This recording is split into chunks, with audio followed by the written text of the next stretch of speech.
They say time heals everything, but some bruises don't fade. They settle beneath the skin, behind the smile, inside the memory of being handcuffed for existing. It began with a grocery run. No protest, no shouting, just a black woman in a hoodie and a white man who decided she didn't belong. He called it suspicion. The system called it procedure. But the cuffs didn't care about names. She was silent when they arrested her. She was silent when they twisted her wrists. And still, they had no idea who they were touching. She wasn't just anyone. She was the federal government's weapon of last resort, trained to dissect corruption, and now forced to confront it, not overseas, but in her own backyard. Now ask yourself, where are you watching from? And what time is it? It was just supposed to be a quiet Saturday morning. The kind where you get up late, pull on your favorite hoodie, grab a coffee to go, and walk through the market like life is finally gentle. That's all Dr. Lena Brooks wanted. One moment of stillness in a life that rarely offered any. She parked on the far side of the community farmer's market, tucked her keys into her pocket, and zipped up her green hoodie against the crisp spring air. Her hair was pulled back in a loose bun, face bare, comfortable. Just Lena today. Not Dr. Brooks, not chief of pediatric surgery, not the only black woman in the hospital boardroom. Just Lena. She strolled past crates of fresh strawberries, kids laughing near the honey stand, a guitarist strumming under a blue canopy. The smell of cut basil, smoked brisket, and bread dough filled the morning. It was peace, or so it seemed, until it wasn't. A.D.R.E. Day. He saw her first. Craig Minton, private security for the market, late 50s, stiff walk, thick mustache like it hadn't changed since the 80s. He didn't know her name, he didn't care. All he saw was a black woman in a mostly white space, wearing a hoodie and standing too close to a purse that wasn't hers. She'd only stopped near the table for 5 seconds to answer a message from her husband. She smiled at the text, tucked her phone away, and moved on. But the seed was already planted. Craig followed her 3 steps behind. No words, no warning. Just a presence, just suspicion. Lena felt it before she turned. She always did. A weight that didn't belong to her, but one she'd carried her whole life. She moved past a stand selling baked goods. A woman's voice pierced the market. "My wallet! Where's my wallet?" The commotion was sudden. The woman, white, wealthy, anxious, spun in a circle, pointing fingers, and Craig didn't hesitate. He stepped forward, put his hand on his radio, and spoke the words that would set it all off. Possible theft in progress. Suspect is black female, green hoodie, early 40s, heading west through produce. Lena didn't hear it.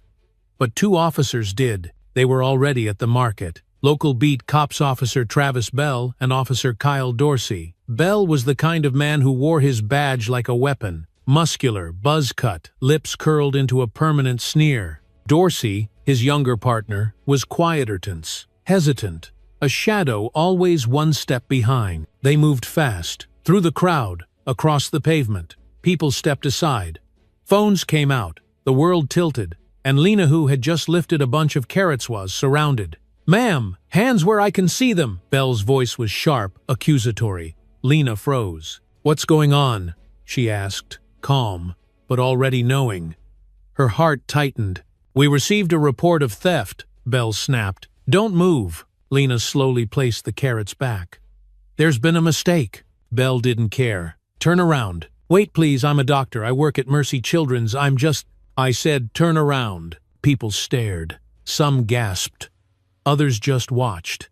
No one stepped forward. Dorsey circled behind her. Bell grabbed her wrists, twisted them behind her back, and clamped the cuffs on tight. "Too tight." Lena winced. "You're hurting me." "You should have thought about that before stealing." "I didn't steal anything," she insisted. "We'll sort that out at the station." She was marched past crates of oranges, sunflowers, honey jars, her face burning not with shame, but rage.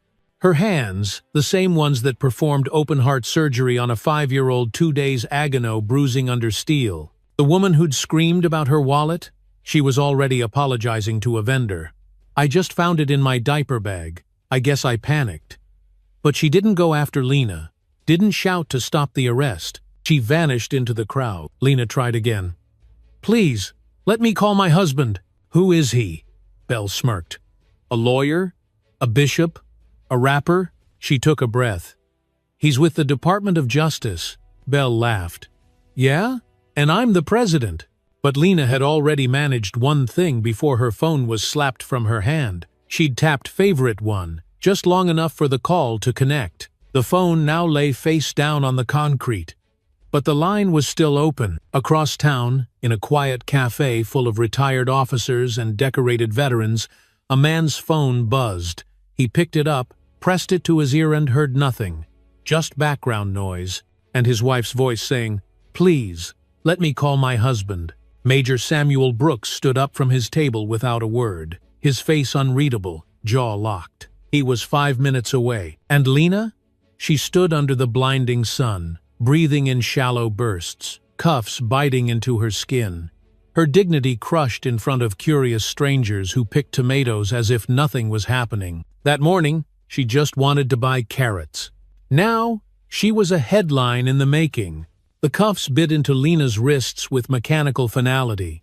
She didn't cry out not because it didn't hurt, but because she refused to give them the satisfaction. She'd spent her life building armor for moments like this, armor made of degrees, of surgical skill, of composure. But none of it mattered here, not to men like Officer Travis Bell.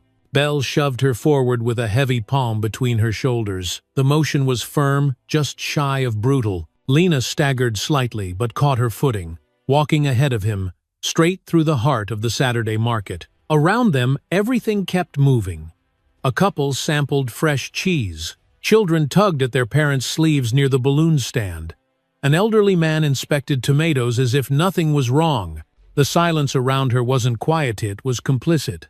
Lena tried to lock eyes with someone, but each gaze she found quickly turned away. One woman, maybe in her 50s, wearing a straw hat and holding a bag of lavender, looked stricken.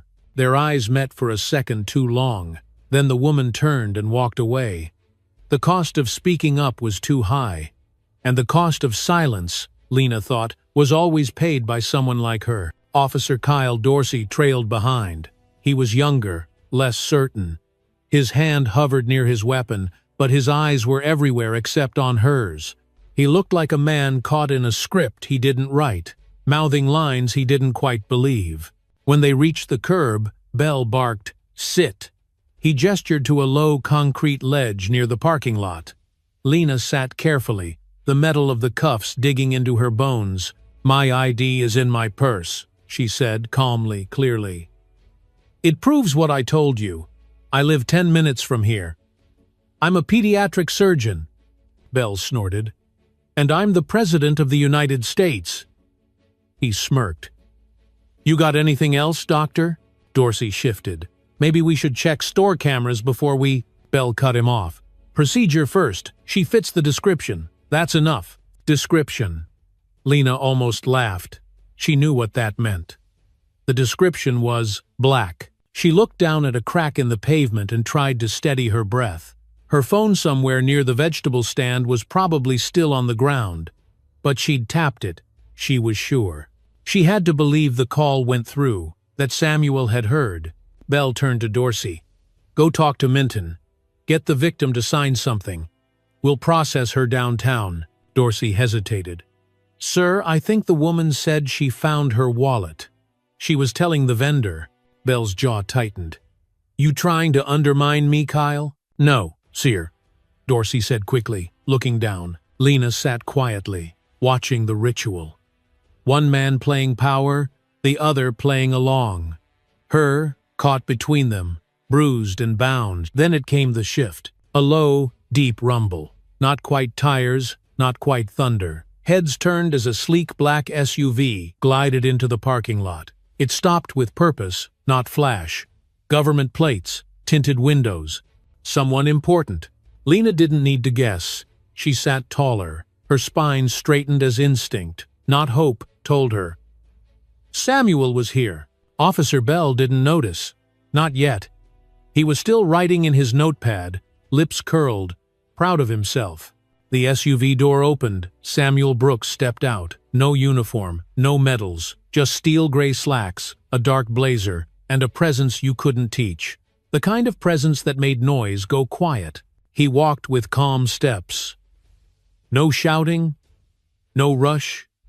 The kind of walk that tells the world, "I know exactly who I am." Bell finally looked up. "Sir, I need you to back up. This is an active situation." Samuel didn't flinch. "She's my wife." Time stopped. A murmur ran through the crowd. Cameras went up again. Bell blinked. "I don't care if she's your cousin. You need to step back." Samuel held his ground. "My name is Major Samuel Brooks, Department of Justice, Civil Rights Division. That's Dr. Lena Brooks, my wife. You're detaining her on what grounds?" Bell's bravado wavered. "Suspicion of theft." "A witness report. Has the witness filed a statement?" "No answer." "Do you have video evidence?" "Nothing."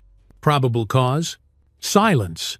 Samuel took a slow step forward. "You've publicly restrained a federal officer's spouse without evidence after the alleged victim recanted. You're skating close to unlawful detainment and civil rights violations. I strongly recommend you remove those cuffs." Dorsey's voice cracked. "Sir, maybe we should." "Shut up, Kyle," Bell barked. But it was too late. His grip on the situation was unraveling. Market-goers were openly watching. The manager stood frozen near the cut flower stand. A child asked their mother, "Why is that lady arrested?" The mother didn't answer. Bell reached for his keys, fumbled, swore under his breath, then knelt and unlocked the cuffs. They dropped with a metallic clink. Lena exhaled slowly.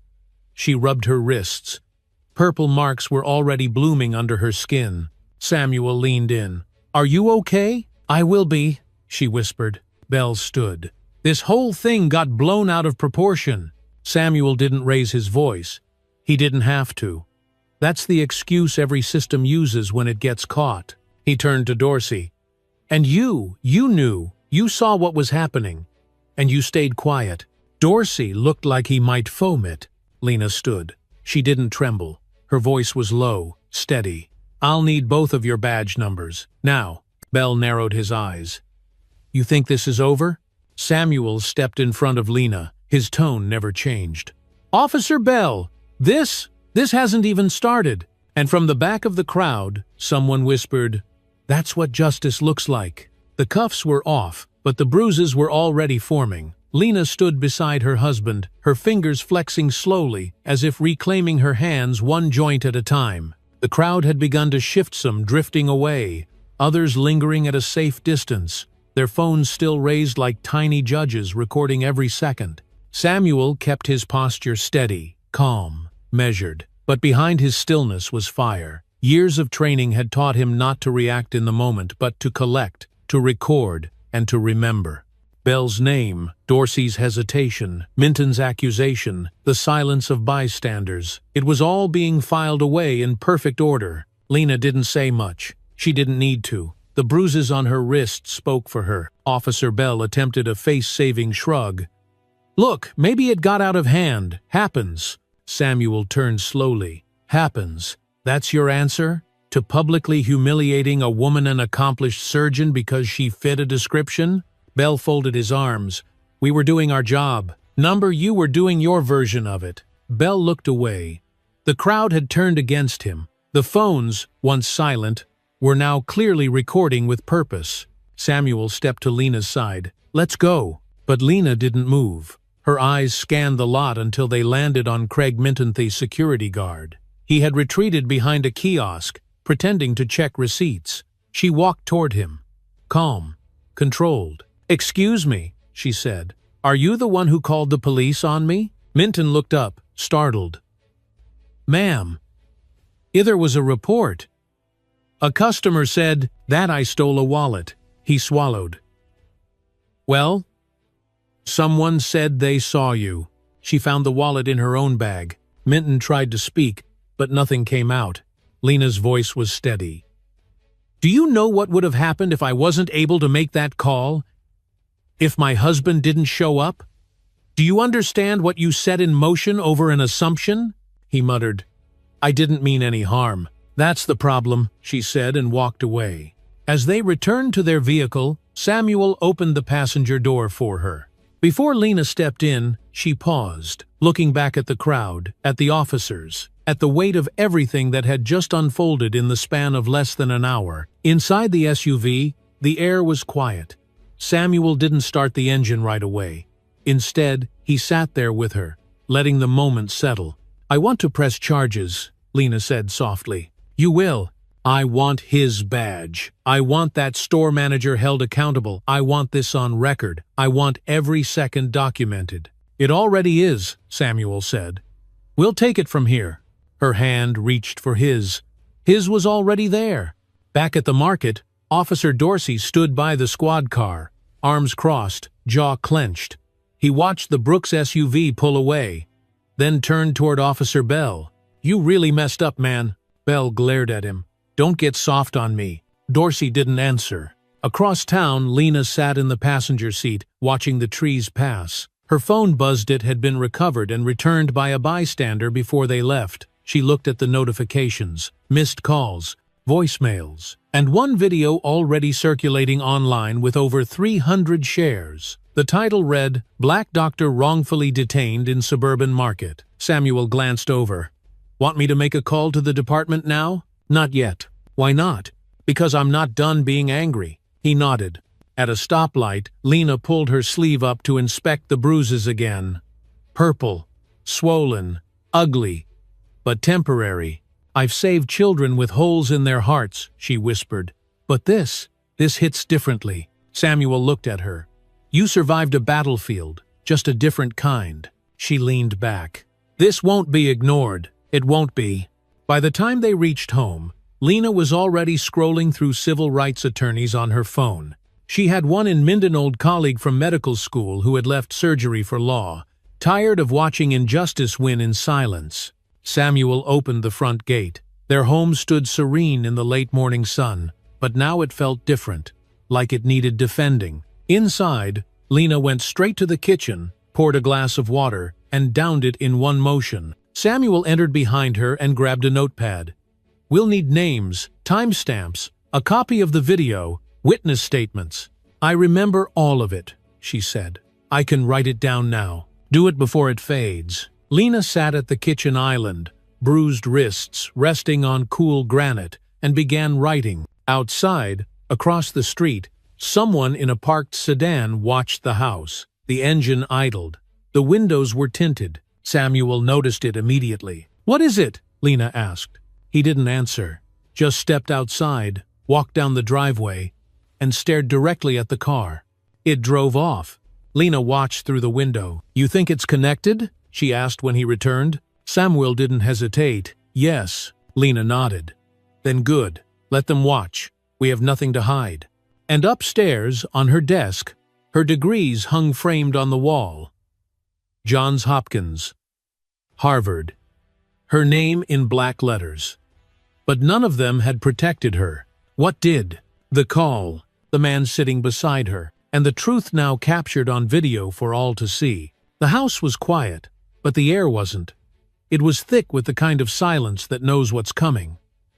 Lena sat at the dining table, still in the same clothes from the market. Her hoodie sleeves rolled up, wrists mottled with bruises. She had finished writing her statement, every detail etched out in careful, surgical language. Precise, like an incision. There was no rage on the page, just truth, clear and sharp.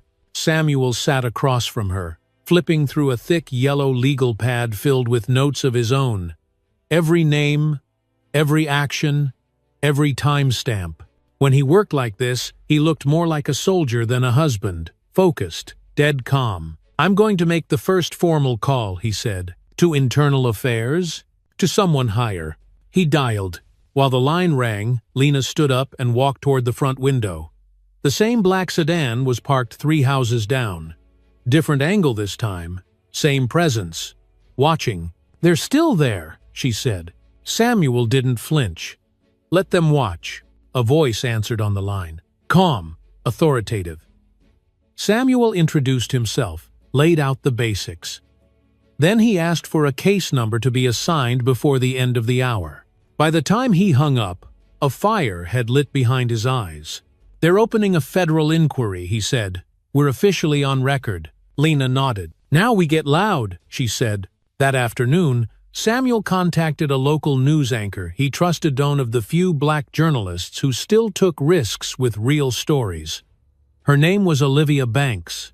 By 6 p.m., a camera crew was in their living room. Lena didn't wear makeup, didn't dress up. She wore the same hoodie, same jeans, her hair pulled back, her bruises visible. She looked directly into the camera and said, "I am Dr. Lena Brooks. I'm Chief of Pediatric Surgery at Mercy Children's Hospital. Yesterday, I was handcuffed and detained without cause at a neighborhood market. I was accused of theft without evidence. I was not allowed to identify myself, nor to contact legal counsel, nor even to speak. I was presumed guilty based on my appearance and my presence in a space where some people think I don't belong. That ends now." It aired on the 10 p.m. news. By sunrise, it had gone national. People recognized her name. Some remembered the little girl she operated on last winter, the one who survived after every other doctor had given up hope. Others were shocked by the footage. Shocked by the way her hands were yanked behind her. By the way Bell had smiled when he did it. Shock, Samuel told her, was the luxury of the unaware. The next morning, Lena returned to the hospital. She walked through the front entrance like she always did, except this time, every head turned. A nurse touched her arm gently. A surgical tech whispered, "We've got your back." Even Dr. Nathan, the notoriously aloof chief of trauma, nodded as she passed. But not everyone approved. By noon, 3 of her scheduled surgeries had been reassigned due to patient preference. When Lena asked who had made those decisions, the answer was vague. Administration. That afternoon, she was called into the office of Dr. Patel, the hospital's chief medical officer. "I just want to make sure you're okay," he said, his tone careful. "I'm fine," she replied, "but I'm not stepping aside." "I'm not asking you to," he said. "But tensions are high. We're trying to manage perception." "Whose perception?" He didn't answer. Back at home, Samuel was on a Zoom call with 3 attorneys and a DOJ liaison. Screens filled the living room, files open, evidence uploading. The video had been downloaded from 6 different sources. Witnesses had reached out. A retired officer from the same department sent Samuel a file anonymously, one that included Officer Bell's internal disciplinary history, 8 prior complaints, all dismissed. Meanwhile, the market security footage still hadn't been released. Samuel filed a subpoena. By 7 p.m., an emergency town council meeting had been announced for the following evening. The mayor's office issued a lukewarm statement. "We are aware of the incident involving Dr. Lena Brooks. An internal review is underway." Lena read it twice. "Internal review is code for, 'Hope this dies quietly,'" she muttered. "It won't," Samuel said. At exactly 9:43 p.m., Lena's phone buzzed, an unknown number. She answered anyway. "Dr. Brooks," the voice said. "Male, cold, controlled. I represent the police union. We understand there's been a misunderstanding. But we'd like to encourage you to avoid making this more public than it already is." Lena didn't reply. The voice continued, "Filing charges can create unnecessary tension in the community. We all want what's best for the city." Samuel took the phone from her hand. "Put it on speaker." "This is Major Brooks," he said. Silence. Then, "Major, I wasn't aware you were." "I'm listening," Samuel said. "I simply mean, these things escalate quickly. No one wants that." "You just threatened a federal witness," Samuel said. "This call is being recorded, and I suggest you retain counsel." Click. The line went dead. Samuel turned to Lena. "They're nervous."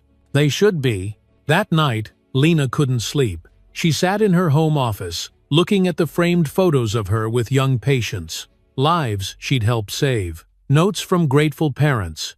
Newspaper clippings of awards she'd never bragged about. None of it had mattered yesterday, but it mattered now. She began typing. Not a statement, not a legal brief, but a letter.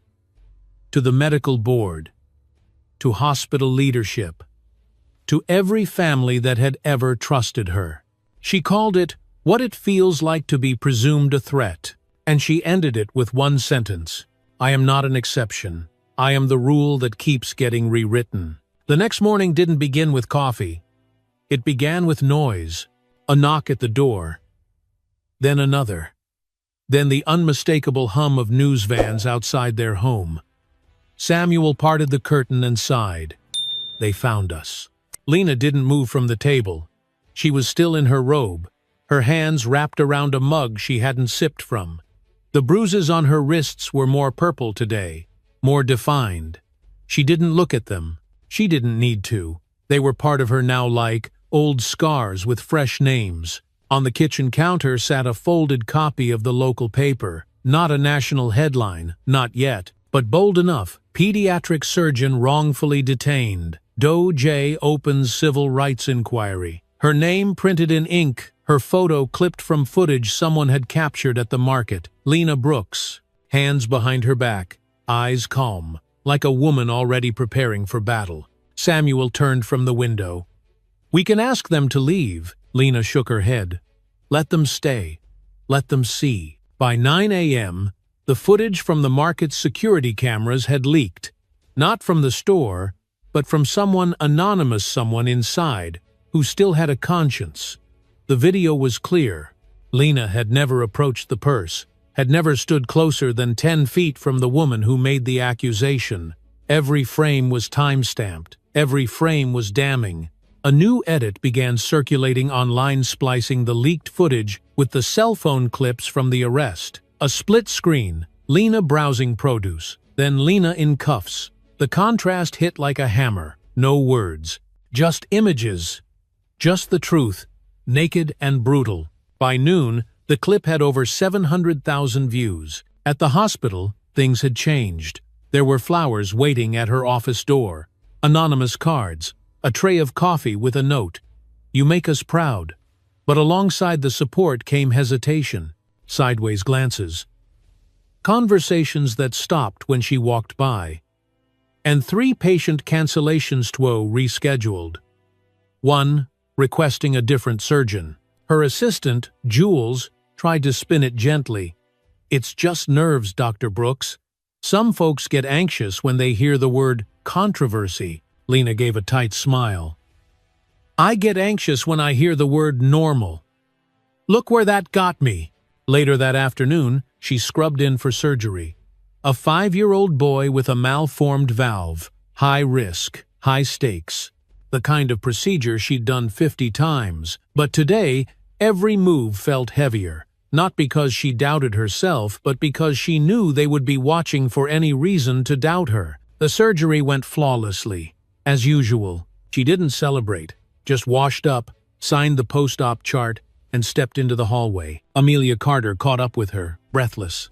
You saw the new post? Lena nodded. The video? Number the statement. From the police department. Lena took the phone and read the words out loud, each one like sandpaper. While we regret any distress caused, our officers acted in accordance with protocol. We remain committed to public safety. No apology, she muttered. Not even a bad one. They're hiding behind policy, Amelia said. They're waiting for it to blow over. It won't, Lena replied. At home, Samuel had spent the entire day building a wall of names, documents, timestamps, and federal communications. The whiteboard in his office looked like a crime map because that's what it was. Not just of Lena's incident, but a pattern, a web, the neighbor across town who had been stopped for unlocking his own door, the high school teacher who was questioned for jogging, the pregnant woman forced to sit on a curb for 30 minutes after a false tip, all black. All within the same 5-mile radius, all brushed aside until now. Around 6 p.m., Samuel got a call. He didn't recognize the number but answered anyway. A voice, Mr. Brooks, this is George Simmons with the police union. I'm calling to open a conversation. Samuel didn't respond. The voice continued. We're concerned about the direction this is heading. The public, the media, protests. We'd prefer to resolve this quietly. Maybe there's a gesture we could make to move past the misunderstanding. Samuel's reply was cold. What gesture fixes illegal detention? "Let's not get litigious," the voice said. "You called the wrong household," Samuel replied. "And for the record, this call is being logged." Click. That night, their doorbell rang again. This time, it wasn't media or lawyers. It was a teenage girl, maybe 17, holding a notebook and trembling. "I'm sorry," she said. Samuel opened the screen door. "You're not in trouble." She nodded quickly. "I was at the market. I saw what happened. I recorded everything. I didn't post it yet. I was scared, but I want you to have it." She handed him a flash drive. "I hope it helps." Lena stepped into the doorway behind him. "It does. It really does." After the girl left, they watched the footage. New angles, clear audio, Officer Bell laughing, Minton saying, "She's got that look. The look." At 10 p.m., Lena opened her inbox. It was flooded. Emails from doctors, nurses, mothers, grandfathers, students, strangers from Texas to Minnesota to D.C. Most said 2 words, "Thank you." But one message stood out. From a woman in Chicago, "I'm 62 years old. I was a nurse for 35 years. When I was younger, I was dragged out of a department store for asking to see the manager. I kept my mouth shut all these years. You didn't, quote, thank you for breaking the silence. I was too afraid to touch." Lena stared at the screen for a long time. Then she opened a new document. She typed the title, "The Weight of Dignity," and underneath it, the first line, "We were never asking to be exceptional, just to be allowed to exist." The story refused to go away. By morning, number Justice for Dr. Brooks was trending nationwide. The video of Lena's wrongful detention had now passed 2 million views. The media dubbed it the market incident. But to those who saw themselves in Lena's bruised wrists and composed silence, it wasn't just an incident. It was a mirror. News outlets lined the sidewalk outside Mercy Children's Hospital. Some were respectful, others shoved mics into patients' faces. Security had to be increased. The hospital administrator issued a memo. "We ask that staff refrain from discussing pending legal matters with the press." But everyone knew who that memo was about. Lena walked through the halls like always badge clipped to her coat, coffee in hand, notes in the crook of her elbow. But the stares were different now, not just admiration, reverence. Like she'd become a symbol. She hadn't asked to be one. Symbols don't get to rest. In the OR, she was still precise, still calm, still the surgeon people called when no one else could do it. But every incision she made that week felt heavier. Not on the child under the lights, but on her. The weight of being expected to rise above, always above. That evening, Samuel returned from a strategy meeting with civil rights lawyers. He looked exhausted. "They're preparing filings for both state and federal courts," he said. "Civil suit. Constitutional violations. Dodge is watching closely." Lena sat on the couch, staring at her laptop. "I got asked to give a talk." "Where?" "Howard University. Pre-med program. They want me to speak about resilience." Samuel raised an eyebrow. "That feels pointed." Lena gave a tight laugh. "They want a headline. Doctor turns trauma into triumph. As if that's the neat arc we're supposed to follow. Will you do it?" "I haven't decided." That night, the doorbell rang. Again. This time, it was a man in his 60s. Graying hair, suit too neat. He introduced himself as Harold Raines' attorney for the city. He carried a polite smile like a shield. "I was hoping we might discuss a potential resolution," he said. Lena and Samuel stood in the doorway, not moving. Raines continued. "We're considering a formal apology from the city, possibly a community outreach grant in your name, something restorative." Samuel didn't blink. "You're not here to restore anything. You're here to mitigate liability." Raines shifted slightly. "I'm here because we recognize this situation has caused significant public concern." Lena finally spoke. "Let me ask you something, Mr. Raines. If there hadn't been video, if I hadn't called my husband, would you be standing on my porch right now?" Raines didn't answer. "That's what I thought." He cleared his throat. "We will, of course, cooperate fully with your legal counsel." "Do that," Samuel said, and closed the door. Inside, Lena poured a glass of water with a hand that still ached. The bruises were yellowing now, turning the color of fading storms. But she knew better than to think it was over. She sat at her desk and opened her inbox again. Among the flood of support, one name stood out: Zoe Carter, investigative journalist. Her email read, "Dr. Brooks, I've been following your story. I've spent the last year researching patterns of racially motivated policing in affluent suburbs. I believe your experience is not only part of that pattern, it may be the thread that unravels it. Would you consider meeting?" Lena read it twice, then forwarded it to Samuel. The next morning, they met Zoe at a local coffee shop. She was younger than they expected. Sharp, calm, prepared.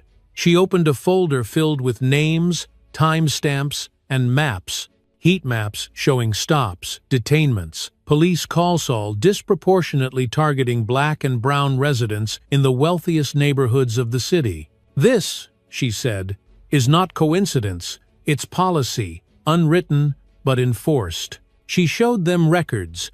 Officer Bell had been involved in 6 prior complaints, all dismissed.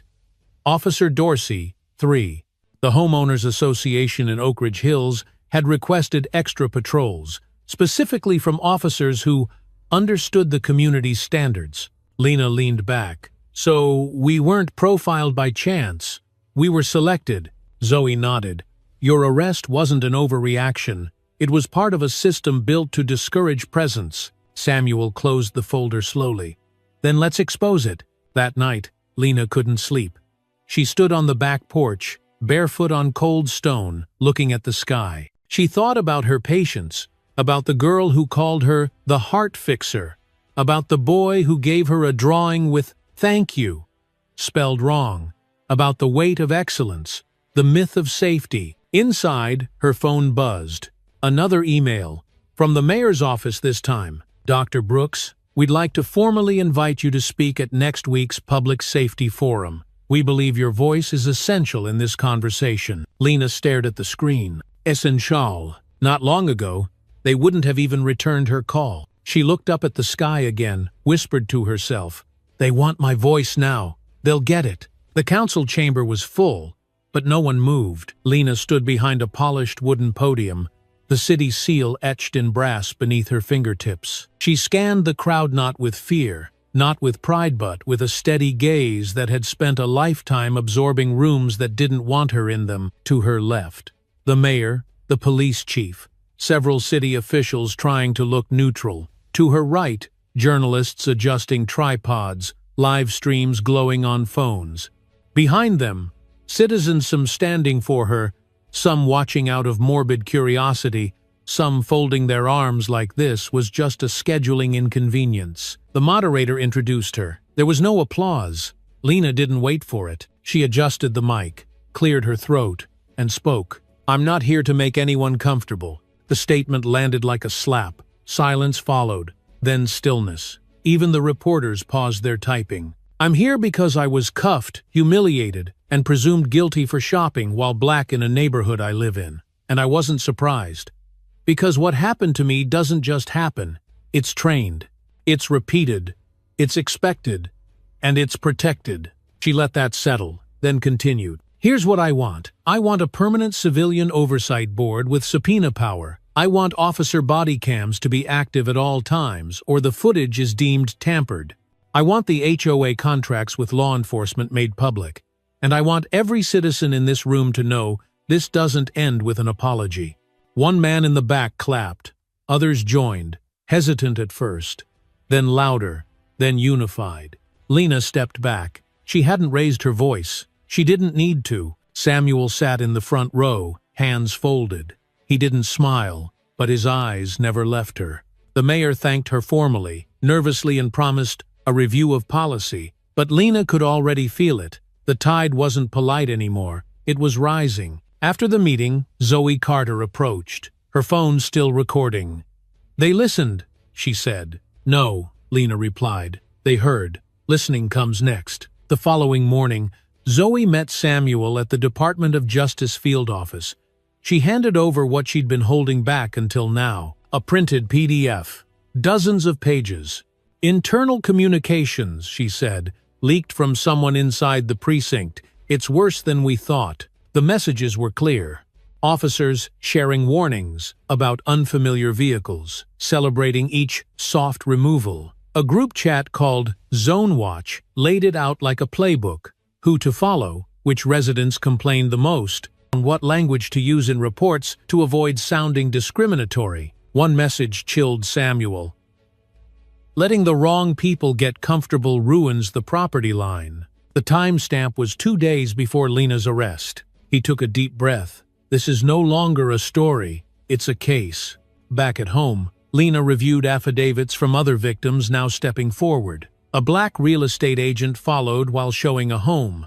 A biracial teenager detained walking to tutoring. An older veteran asked to prove he owned the car he'd driven for 15 years. All within the same part of town. All within months.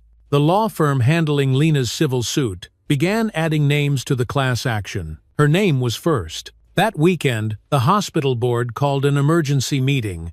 Officially, it was about media attention. Unofficially, it was about pressure from donors, trustees, and reputation committees who didn't like controversy with lab coats. Lena wasn't required to attend, but she showed up, in scrubs. She walked into the boardroom and sat down without waiting to be acknowledged. One member finally addressed her. "Dr. Brooks, we're navigating a delicate moment. Some families have expressed concern about politicization." Lena's hands were folded. Her tone was flat. "You want me to be quiet, so you can stay neutral. No one's asking you to. I was arrested for nothing. That's not political. That's factual." The room went still. Then another board member, a younger woman Lena barely knew, spoke up. What happened to Dr. Brooks could have happened to any of us. The fact that she's still saving lives while being threatened in her own neighborhood isn't controversial. It's heroic. There was no vote. But there didn't need to be. Lena remained on staff. No restrictions. No conditions. That night, Zoe published her story. The Neighborhood Profile: How Policing Tactics Quietly Target Professionals of Color in America's Wealthiest Zip Codes. It featured Lena's full account, but also others. A pediatrician in Virginia, a federal judge's wife in Connecticut, a nurse in Arizona, all detained, all humiliated, none charged. The article closed with a line from Lena's city council speech: "Justice isn't kindness. It's course correction." The piece went viral overnight. Civil rights groups issued statements. National television anchors quoted Lena. The city announced a formal review of its policing contract with private HOAs. The officers involved were placed on administrative leave. The union called it a political stunt. No one cared. One morning, a letter arrived at Lena's house. Handwritten. No return address. Inside, a short message. "I'm the dispatcher who took the call that day. I hesitated. I regret that. I'm trying to be better. Thank you for not staying quiet." Lena read it 3 times. That evening, she received another invitation, this one from a national organization, offering to honor her with their annual Justice in Action Award. She didn't answer right away. Instead, she went to the kitchen, opened the fridge, and pulled out the same bag of carrots she never got to buy fresh that day. She rinsed them, peeled them, chopped them slowly. Samuel watched from the dining table. "You okay?" Lena nodded. "I just remembered," she said. "I wasn't planning on going to the market that day. I almost skipped it." Samuel raised an eyebrow. "You think fate wanted to make a point?" "No," Lena said softly. "I think life was tired of waiting for us to speak." And in that quiet, as the pot simmered and the last light faded from the windows, justice no longer felt like a theory. It felt like a beginning. It started with a boy, 9 years old. Asthma attack. His mother called 911 from the playground when his lips turned blue. The dispatcher routed it like usual, except the first responder wasn't a paramedic. It was Officer Kyle Dorsey. He arrived before the ambulance. He didn't know what to do. He radioed in, asked for an ETA, and stood helplessly next to a child gasping for air.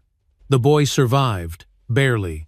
But his mother never forgot, and neither did Dorsey.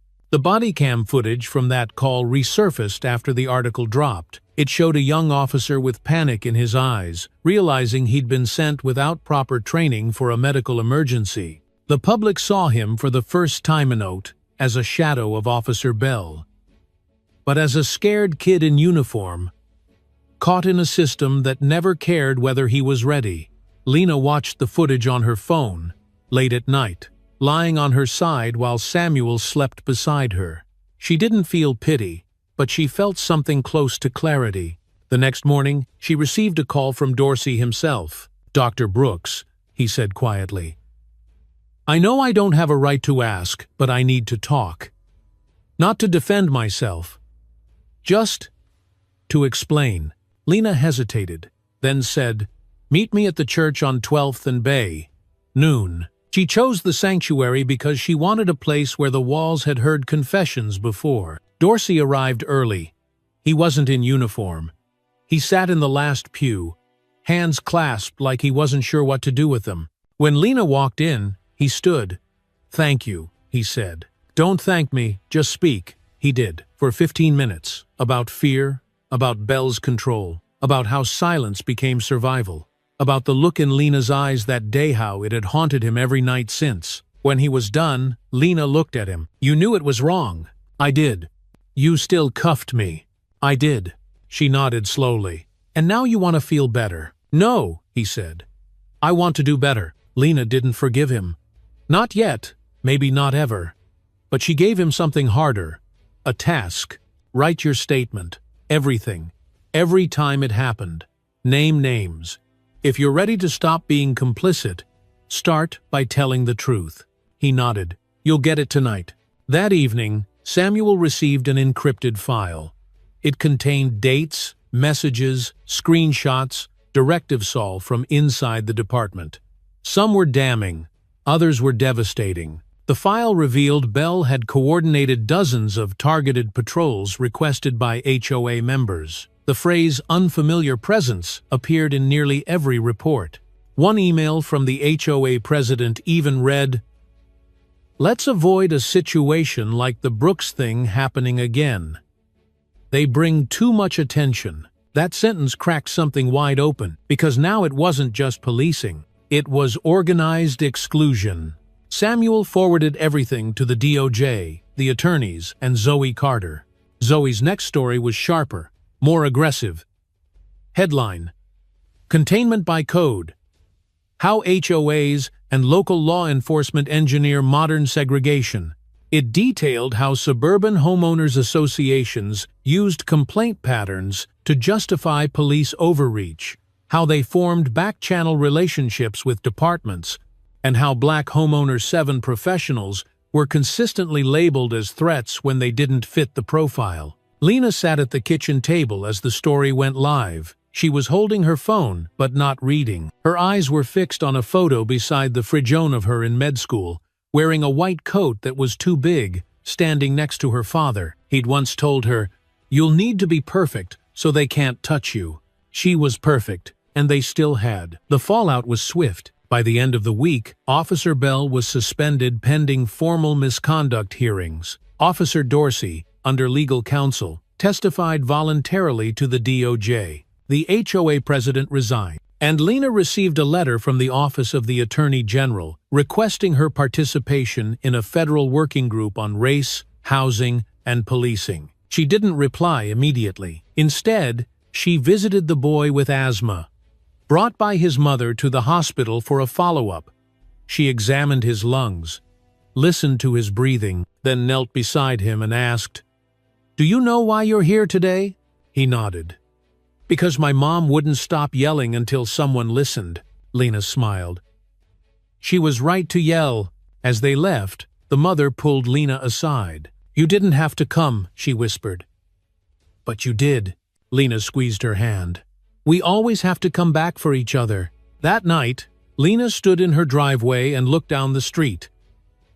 No more unmarked sedans.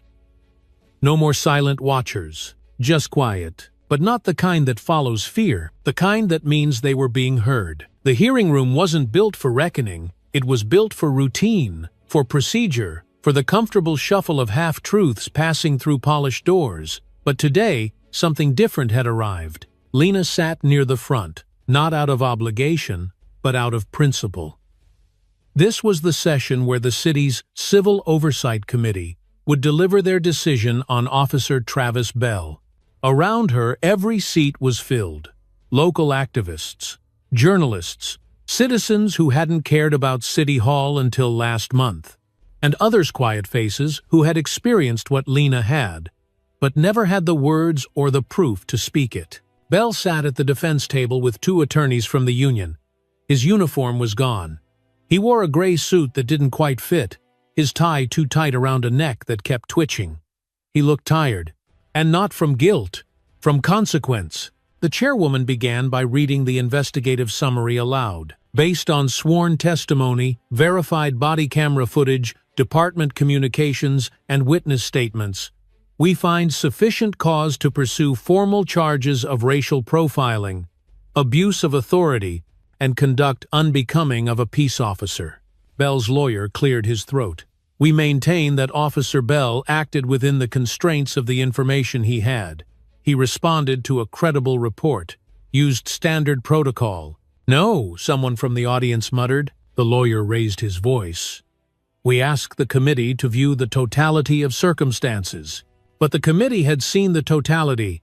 They'd read Officer Dorsey's full statement. Thou Bell had been orchestrating neighborhood sweeps in coordination with HOA leads. They'd seen the chat logs, where Bell wrote, "We need to send a message before they get too comfortable." They'd read the HOA president's note after Lena's arrest. She's not the kind of person we need visible here. And they'd heard Lena speak. When invited to make a final statement, she stood, walked to the podium, and looked out over the room. This is not about whether Travis Bell hates me. I don't care. This is about whether our systems give people like him permission, and they do. Because when I was slammed in cuffs, it wasn't just Bell's hands. It was years of policies, emails, glances, and silences wrapping around my wrists. You want to fix this? Fire him, then fix what trained him. She sat down. The room didn't applaud. But something moved. The committee called the vote. 7 members, one by one. All in favor. Unanimous. Effective immediately, Officer Travis Bell was dismissed from the force with cause. He would not be eligible for reinstatement. Lena didn't smile. She didn't cry. She just breathed in, deeply, for the first time in weeks. Outside, cameras and reporters swarmed. But Lena said nothing. She walked right past them. The statement had already been made. That evening, the mayor held a press conference. This time, the tone was different. No more platitudes. No more vague commitments. For too long, he said, we outsourced public safety to quiet contracts and private deals. We permitted fear to shape policy and silence to shape oversight. That ends now. The city would formally cancel all HO policing agreements pending full audit. A new independent review board would be created with subpoena power and rotating community seats. And Lena Brooks would serve as the board's inaugural advisor on civil rights compliance. She didn't ask for it. She hadn't even accepted yet. But in that moment, people didn't want her permission. They needed her presence. Samuel read her the press release over dinner. They're calling you an uncompromising voice in a compromised system. Lena looked up from her plate. They think that's a compliment? It's better than what they used to call us. That weekend, a package arrived at their doorstep. No name, no return address, just a small key in a velvet pouch, and a note. We're moving out of the subdivision. We've seen enough. This is the key to the house. If there's someone who needs a homemand, who's never been welcomed into that zip codelet, then start here. Thank you. Lena read the note 3 times, then held the key in her palm like something sacred, like a scar that had learned to glow. Donations began flooding in for the scholarship fund Samuel had helped set up in her name. Not just money, but letters, stories, offers, retired judges offering free legal counsel to HOA abuse victims. Architects offering to build clinics in historically excluded areas. Students pledging to stay loud and visible. It was no longer a ripple, it was a shift. At the hospital, the changes were quieter but no less real. Lena's name was no longer a whisper in the break room. Residents didn't flinch when she walked past. There were no more reassignments for optics. When the chief of staff offered her a new title, Director of Clinical Equity, she turned it down. "Titles won't do what truth already has," she said. Instead, she mentored, one by one, especially the girls who looked like her, who spoke softly at first, who apologized before asking questions. She taught them how not to shrink. One day during rounds, an intern asked, "Dr. Brooks, how do you know when to speak?" She paused. "When the silence starts to ache, that's when it's no longer yours to keep." That night, she and Samuel took a walk through the neighborhood, past the same houses where no one had made eye contact just weeks ago. Now, some waved. Others offered awkward hellos. A few even crossed the street to shake their hands. But Lena didn't need approval. She had a rival. As they turned the final corner, they passed a little girl with pink chalk, drawing stars on the sidewalk. She looked up. "You're the lady they talk about on the news." Lena smiled. "Sometimes." The girl tilted her head. "Did you really change the rules?" Lena crouched down beside her. "No, sweetie. I reminded people that the rules were always broken." The girl nodded like she understood. When they got home, Lena sat at her desk, opened her laptop, and began a new document. Title: The Anatomy of Silence. And the first line read, "There are moments when the world demands your voice no because it's loud, but because it refuses to lie." It had been exactly 1 year since the day Lena was handcuffed at the market. 12 months, 52 weeks, 365 days of testimony, interviews, meetings, policy drafts, protests, small wins, private grief, and silent reckonings. But now, she stood not in a courtroom, not at a press conference, but in front of a mural. It stretched across the east-facing brick wall of the very market where she had once been accused, restrained, and erased. The same sidewalk where no one had stepped forward now held a crowd that wouldn't stop showing up. The mural was bold, filled with strokes of light and fire. It didn't show her in a courtroom, or in cuffs, or even with a megaphone. It showed her standing, white coat fluttering like a flag. One hand extended toward a small girl holding a book, the other resting gently over her own heart. Behind her, brushstrokes curved into the outline of a courtroom, an operating table, and a front porch. Above it all, 5 words in deep indigo read, "You can't handcuff the truth." Hundreds had gathered. Community leaders, artists, nurses, students, neighbors, strangers. And some familiar faces, too, like the mother of the boy with asthma, the med student from the church, and the little girl with pink chalk who had drawn hearts on Lena's sidewalk months ago. Lena didn't speak right away. She stood quietly in front of the wall, reading it like a letter someone had written to her soul. The cameras were already rolling, but she didn't face them. She faced the wall. The past and the future. The mayor approached. He stood next to her in silence for a moment. "It's powerful," he said finally. "It's necessary," she replied. He nodded. "This city owes you." "No," she said. "It owes everyone who came before me and didn't have a camera or a microphone or a Samuel Brooks beside them." He said nothing.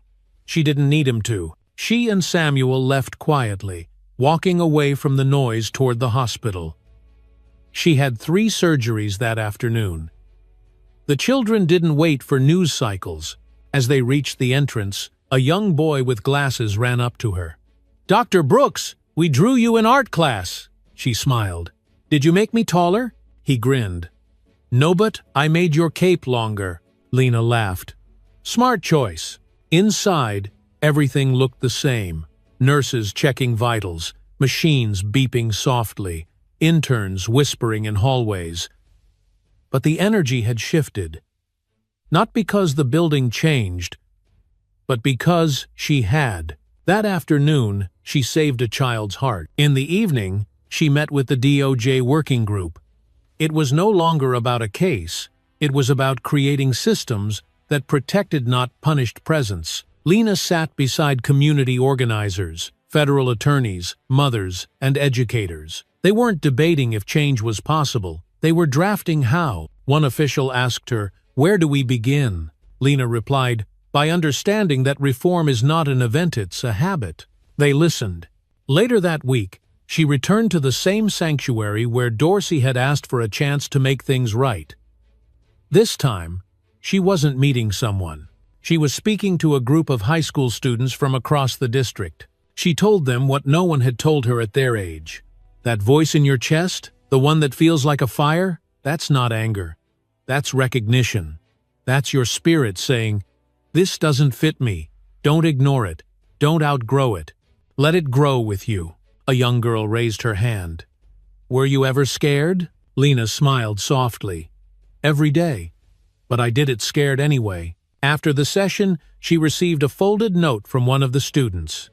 It read, "I used to think justice was something I'd never see. You made it look like a place we could stand in." That night, she and Samuel returned home to find dozens of handwritten letters on their doorstep. Some from strangers, some from people in their own neighborhood, apologies, thanks, and stories. So many stories. They sat on the floor and read each one aloud. One said, "Because of you, I told my boss no for the first time." Another, "My daughter saw you on television and said, 'That's what strong looks like.'" And another, "I was one of the people who stood and watched and didn't say a word. I'm sorry. I'm trying to be braver now." The next morning, she received an invitation to speak at a national conference on public safety and equity. The opening keynote, a chance to set the tone for the year. She declined, not because she didn't believe in the message, but because that day, she had 6 children scheduled for surgery. Justice, to her, had never been about podiums. It was in the hands she held during recovery, in the way her staff looked her in the eye, now not with pity, but with pride, and in the mural that whispered 5 words every time she passed by, "You can't handcuff the truth." One night, after dinner, Lena sat at her desk and opened the draft she'd started long ago. "The Anatomy of Silence." She added the final sentence, "It is not enough to survive a moment. We must write the memory so no one mistakes it for permission." And she pressed save. It's strange, the way memory lingers. Even after the headlines move on and the press conferences end, it stays. Not loud, not visible. Just there, quiet as breath, present as shadow. For Lena, it came back every time she crossed a street and noticed someone flinch. Every time a white coat made someone assume competence and then look twice, as if to verify it.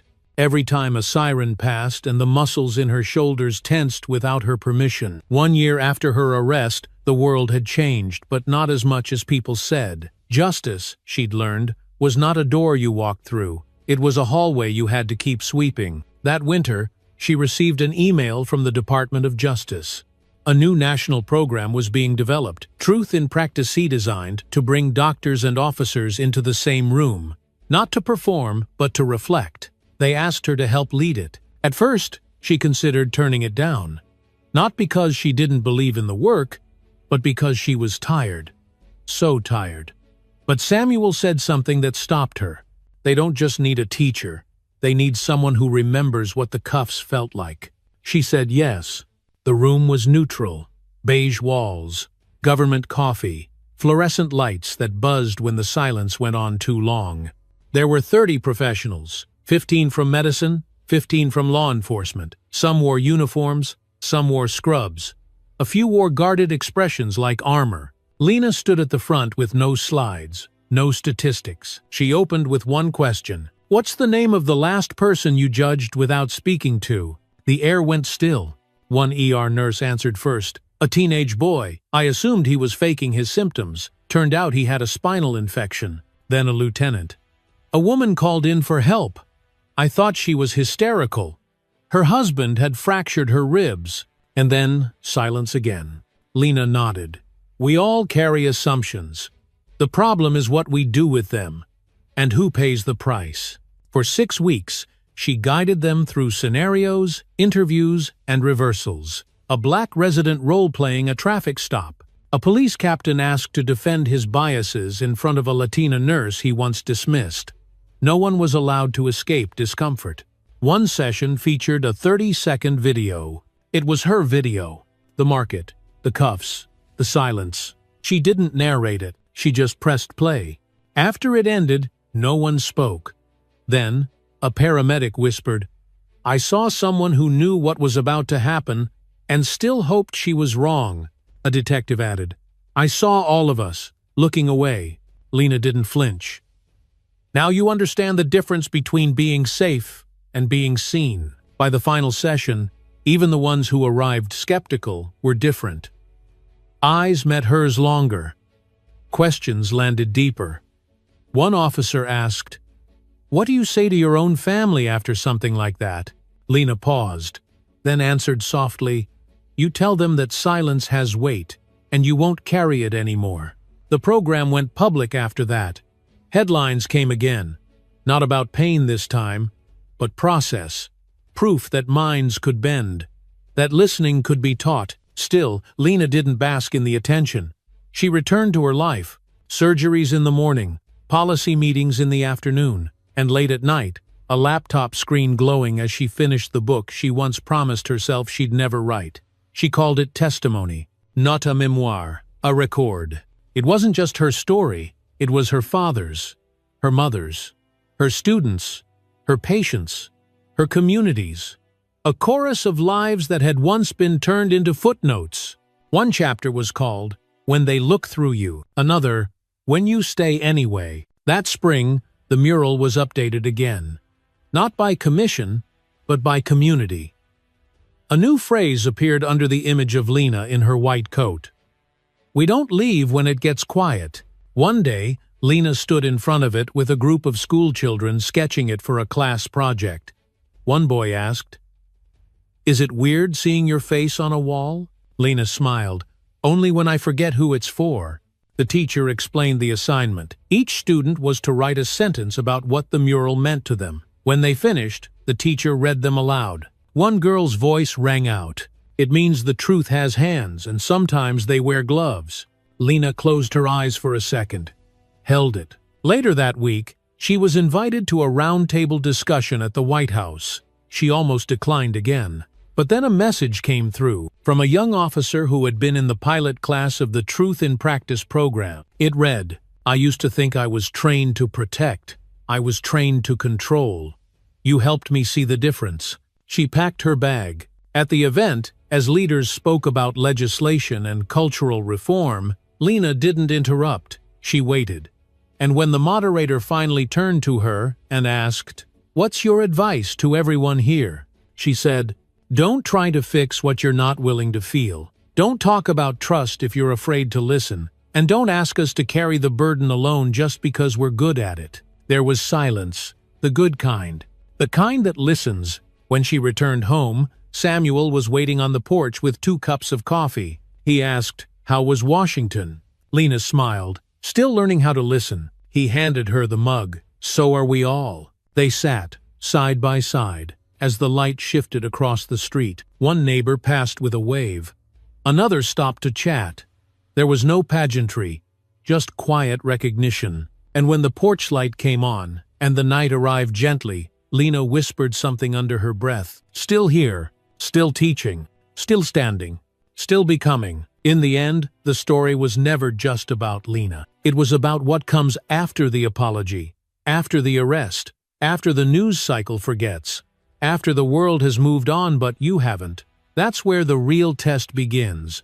Not in the moment of being silenced, but in the decision to keep speaking long after the cameras stop rolling. It had been more than a year since Lena was handcuffed at the market. Now, she walked through the same neighborhood with a steadier rhythm. She knew every crack in the sidewalk, every shop window that once pretended not to see her. But the air felt different now, not because injustice had vanished, but because it couldn't hide anymore. The mural still stood bold and defiant on the side of the market wall, her image in that white coat reaching toward a child, and beneath it, 5 words that had taken on a life of their own. "You can't handcuff the truth." That morning, someone had placed a small bouquet of wildflowers at the base of the mural.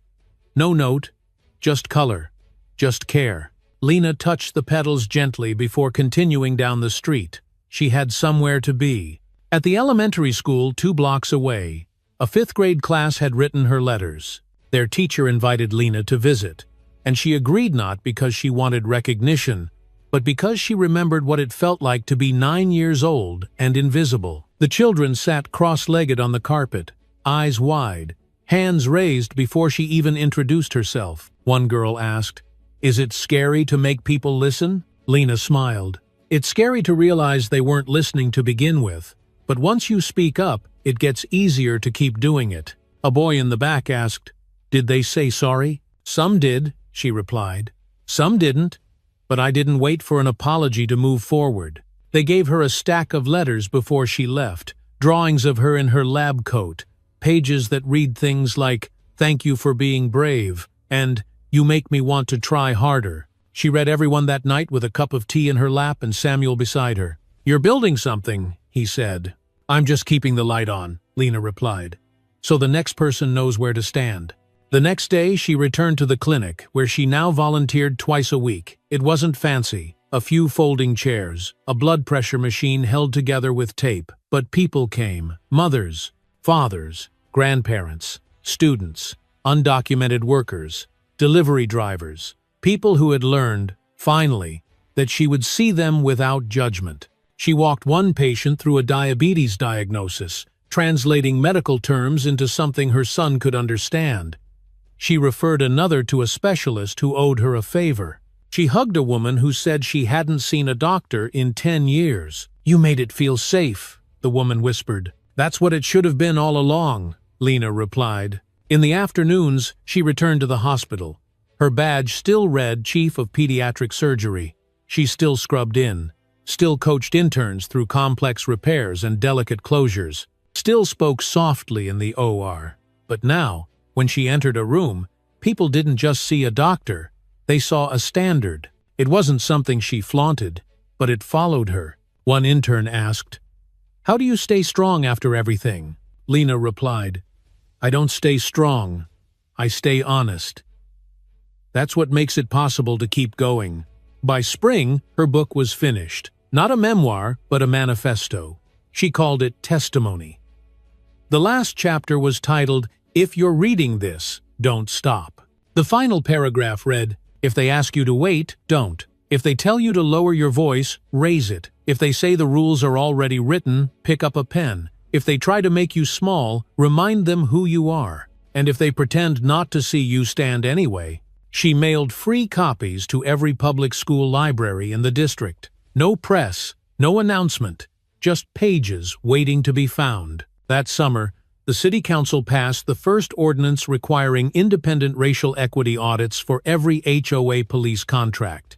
It was named the Brooks Provision. Lena didn't attend the vote. She was performing surgery on a 6-year-old with a hole in her heart. The child made it. The ordinance passed. 2 victories in one day. At night, she and Samuel sat on the porch again. Same chairs, same rhythm. But the silence had changed. It wasn't tension anymore. It was peace, a kind they had earned. A neighbor passed and waved. Another dropped off fresh bread. And then, just before midnight, Lena stood, walked to the edge of the porch, and whispered one final sentence to anyone, just to the air. We didn't just survive it, we redefined it. Sometimes, the most powerful act isn't shouting. It's standing still and refusing to disappear. Lena's story reminds us that dignity isn't given, it's declared. That silence doesn't always mean peace. And that justice, if it means anything at all, has to reach the people who've always been told to wait their turn. We've seen what happens when one voice refuses to be quiet. We've watched how truth, when spoken with clarity and courage, can travel further than fear ever hoped to. And we've learned that the systems we live in are only as fair as the people willing to challenge them. So what do we take from this? We remember that no one is too small to matter, that showing up, whether it's in a courtroom, a clinic, or a conversation, can shift more than opinions. It can shift history. And that standing up doesn't always look like shouting. Sometimes it looks like staying, writing, testifying, refusing to let the story end on someone else's terms. If this story moved you, share it. Not because we want numbers, but because someone out there needs to know they're not alone. Like the video. Subscribe if you believe stories like this deserve to be told. And leave a comment. Your voice might be exactly what someone else needs to hear. Because healing starts with truth. And truth, when shared, becomes legacy. Thank you for watching.